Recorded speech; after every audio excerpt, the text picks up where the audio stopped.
Good day, my people. You're watching Cable TV.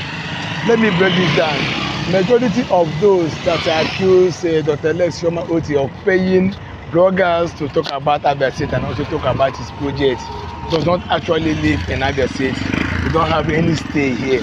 All we live in Abeba, all we in Aberutu, in Alorulo, and in Meba na Port Harcourt Road by Crystal Park. Today is Thursday, the 29th day of February 2024, the last day of February. You go now, Crystal Park by Port Harcourt Road. All those heaps of refuse are not here. Les autres for. Fogana Abase, Aronka, Dinka Ronka. How many days or put the tear? The things that have been here for over 18 years or even more. These guys we are able to pack them within a space of 2 weeks. You go now Port Harcourt Road by Crystal Park, a very popular place. So I just want to show you guys now fresh reports. You are watching Cable TV.